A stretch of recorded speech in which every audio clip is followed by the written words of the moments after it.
Hey everyone, I hope you're having a fantastic day so far. I just wanted to answer this question that was posed to me in one of my videos. And it was, do I face challenges from recruiters as being a black contractor? Now, specific to the construction industry, but I'm not part of that world. I can talk more generally. I personally haven't faced any challenges. And this is something I've thought about myself. If I put my picture on my profile when it comes to LinkedIn, which I pretty much have to, or Read, or CV Library, or Indeed, and all this stuff, does that go against me? And of course, to some degree, it probably does, because there is a level of bias. I remember being in a space when I was in a 9 to 5, and I was speaking to one of my managers at the time. And whether they realized it or not, it sounded a bit suspect, but they basically said, you want to choose people who look like you, who sound like you. It just makes it easier for work. Now, of course, he was being very frank and honest. I don't think it was from a sort of racist standpoint or even a discrimination standpoint, but there is a bit of honesty behind that. If you think about your family and your friends and everything else, there is an element of birds of a feather flock together, so to speak. Now, does that make that right? Well, evidently, this is why we've got a lot of diversity, equity, and inclusion stuff that has popped up to try to level the playing field, so to speak. Now, recognize that we, black individuals, are 3% of this country. And I think the Asian population, and when I talk about Asian population, if I'm including Chinese, because of course they don't usually include that when it comes to a cohort, when it comes to gov.uk and the Pakistani and Bangladesh community, that's an additional, I think, is roughly 6, 7, or 8%. And then you've got those who are outside of the native country, so to speak, which are another couple of percent. So it's a very small percentage. And so thinking about all of this stuff, probabilistically, there is going to be a level of discrimination or people leaving you out, whether that's right or wrong. Difficult to discuss, but of course, in many instances, it is wrong. Of course it is, because people do this deliberately at times and other people don't even realize what they're doing. Irrespective of that, I don't think about any of that stuff. I just don't have time. My brain doesn't work that way. For me, I focus purely on the outcome that I'm trying to achieve. Now, if people have been racist to me or discriminated against me, I'll have no idea. And in some ways, I don't care. I don't want to focus on that. I want to focus on the outcome that I'm trying to achieve. I'll never diminish the experiences, the lived experiences that individuals have had.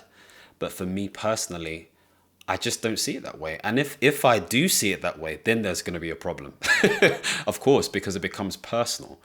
But coming from a professional standpoint, when I'm trying to get these contracts, I'm trying to make sure that they see the value that I can provide. So I have solid evidence, I have solid experience that shows that I'm capable to achieve X. And so this is why when I come into a contracting space, they're so like, what's the word? They always continue to extend me. This has worked for me so far. Touch wood, that continues. They continue to extend me because of the value I provide. And I don't think it's because of the experience only or because I have the management speak on point and everything else. I think it's the people skills that I'm willing to listen. I'm willing to engage. By the way, I'm not saying, people within my ethnic group don't do this. I'm just talking about me. I'm definitely not saying that. Okay. What I'm basically saying to you is these are the things that make me valuable, I believe. And people are able to connect to me in a certain way where I'm able to utilize that sort of skill to then get stuff done. It's all based on behavior. Oh, the color's changing. You can see it on the video. But anyway, it is what it is. And so to answer the question, if it has happened to me, I haven't noticed it. But my approach is always to remain as professional as possible. And I want to be clear about that. Professional doesn't mean compromising who I am. I'm sincerely myself. I'm authentic to self. Authenticity comes down to authentic living, self-alienation, and accepting influences from other factors. Okay, you can check out the studies and all that stuff there. And there is a level of self-monitoring that happens. If you over self-monitor, you're being fake. If you don't self-monitor, you can't fit into society. You need to function, so to speak. So there's a balance that enables you to have that spectrum or that range of authenticity. I believe I sit in that space really, really well. And so when I am going into places, I'm not trying to be something else because that just doesn't work for me. It just feels weird.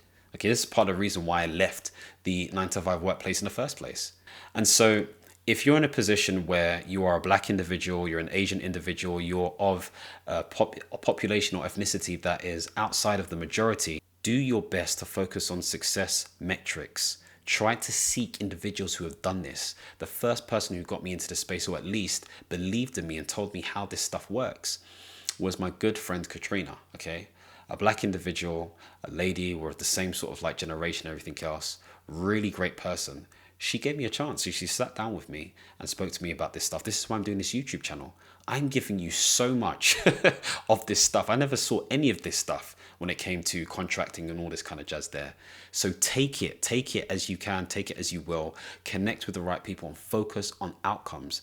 But if anyone's, like treating you like a piece of, what, don't take it. Don't take it at all. But only if there is solid reason to do that, okay? Because you want to focus your time on the right stuff, okay? Money has to be made. I'm telling you, it needs to be made, okay? But you also want to provide value, not only for yourself, but for those around you and the communities that you want to impact as well. So hopefully that answers that question. If you want to see more videos like this, comment below. Again, if you like things around life management, portfolio careers, and just maximizing yourself as a human, make sure to subscribe and hit the notification bell. And as always, my friends, understand, reach, and expand. Peace.